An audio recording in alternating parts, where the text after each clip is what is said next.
So will India now take a united stand against Trudeau and Canada? Joining me now is someone who focuses on his party's foreign policy. Congress's Manish Tewari, senior MP from Chandigarh, joins me.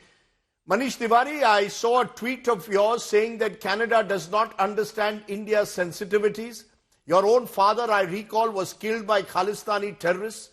Your response then when you hear Canada putting the ball in India's court and refusing to take responsibility for the presence of Khalistani extremists on their soil? Rajdeep, I think things have to be understood in a perspective, dehorse personal tragedy. The fact is that the relationship between India and Canada goes back to the last decade or the closing years of the 19th century. So therefore, we have almost a 110-year-old people-to-people relationship with Canada. Millions of Indians have gone and settled in Canada over a period of almost a century. They have been absorbed and assimilated into the mainstream of the Canadian milieu. And so therefore, like any other immigrant community, they are extremely peace-loving citizens who want that they should progress, they should prosper, their children should get a better life, which is essentially the raison d'etre of their immigration. Mm-hmm. So therefore, under those circumstances, the turbulence that you see, which unfortunately has been the swan song of the Trudeau administration, really does not either help the cause of Indo-Canadian relations or even the very, very large peace-loving diaspora, mm-hmm. which has now called Canada its home for almost a century. You know, but at the same time, Mr. Tewari, the manner in which Canada is targeting India, serious allegations being made that India has encouraged criminals, including the likes of Lawrence Bishnoi's gang members in Canada, to carry out these assassinations. This, even though India has made several extradition requests to get members of the gang and Khalistanis back in India. How do you see this? The fact that Canada seems to be turning a blind eye to Khalistani extremism, but is now talking about the Lawrence Bishnoi gang.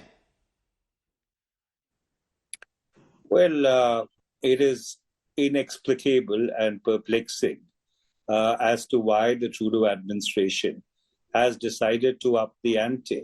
Mm-hmm. India has always been a responsible state, and we've always very, very carefully nurtured our relationship with especially those countries where we have a large diaspora. Our relationship with the United States has been on the upswing, now going back almost 3 decades. Mm-hmm. Similarly, we've had a very, very stable relationship with Canada.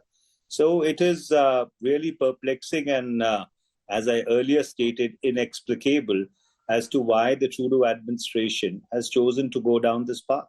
But your colleague Jairam Ramesh, senior Congress MP and spokesperson, says brand India is being hit by this controversy. Narendra Modi ji needs to take the opposition into confidence over these serious allegations being made by Canada. How do you think the opposition should now look at this? Should they come together, draw a red line with Canada? Should the Prime Minister take you into confidence? Well, let's look at the facts as they are. So therefore, whether you like it or not, you have these allegations unsubstantiated in the public space. India is a democracy. We have a parliament. And so obviously, it is incumbent upon the government to take the opposition into confidence. If there is turbulence in our relationship with a country where we have nurtured a very, very close relationship assiduously over all these years. But having said that, the fact remains that out of the millions and millions of Indo-Canadians who call Canada their home, there is a fringe which unfortunately has been not really working either in the interest of the Indo-Canadian relationship and certainly not in the interest of India or Canada. And therefore, as I had earlier stated, that there are concerns that India has, legitimate concerns going back now many decades, and there is a need for the Canadian government to be sensitive to those concerns. After all, the territorial integrity of India, the sovereignty of India, is above partisan and party politics. You know, because Manish Tewari, in your tweet today, you also mentioned how the Kanishka bombing took place in the 1980s, and that for far too long, Khalistani groups advocating separatism, violence against India on Canadian soil have not been really reined in. Canadian citizens died in the Kanishka bombing. Do you believe that Canada, before it claims to take the moral high ground about its own territorial integrity, must first answer how they've allowed their soil to be used for anti-India activities stretching back to the Kanishka bombing in the 1980s? Rajdeep, as I earlier said, that there are festering issues which have been pending for quite a while. And the Indian National Congress has always been in the forefront of upholding the integrity and sovereignty of India. Over all these decades, the many and the myriad challenges which were faced by the Indian state were very successfully met by an Indian government under the leadership of the Indian National Congress. So therefore, as I said, when it comes to national security, when it comes to the sovereignty and integrity of India, these are issues which are above any kind of party politics, and they should concern all of us equally. One final question, Manish Tewari. It's not just Canada now. America's backing Canada. United Kingdom is backing them. So is Australia. These are the Five Eyes allies. Does that trouble you, the fact that now we've got all these countries coming together and virtually accusing India of extrajudicial killings in their countries? Is that acceptable to you? Well, that's precisely the reason why the government should take the opposition into confidence. Because when it comes to issues of national security, there is a need to close ranks.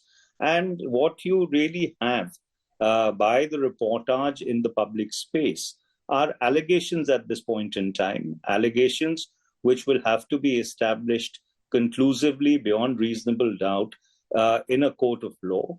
So that's why I said that it is inexplicable as to why for almost the past 12 months, the Trudeau administration has upped the ante. They should have allowed the criminal processes to play themselves out. If the criminal processes would have thrown up something, then it could have been dealt at this point in time. It is almost a case of prejudgment, if I can put it in those words. Okay, Manish Tewari joining me there to give us your perspective. Appreciate you joining us. You're an MP, of course, from Chandigarh. Thank you very much for joining me.